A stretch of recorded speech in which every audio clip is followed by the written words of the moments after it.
Fotoğraf istiyor musun böyle? Ben buradan çekemeyeceğim fotoğraf. He? Olur. Böyle Senin aracına koyacağız. nerede? Ver çekme kalan.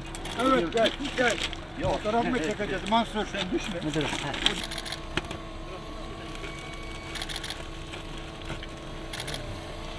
Yardım edeyim. Bakalım kaç tane istiyor buraya.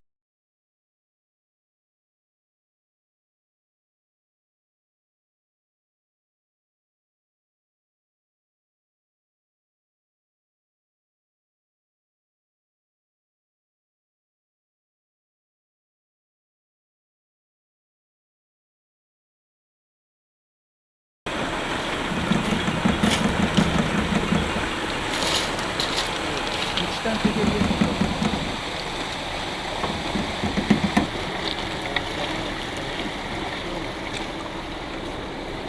Tane rahatın kavgarılmıştı. Efendi. Sana su lazım mı? Kobayla su ver abi. Mükemmel. Müdür bey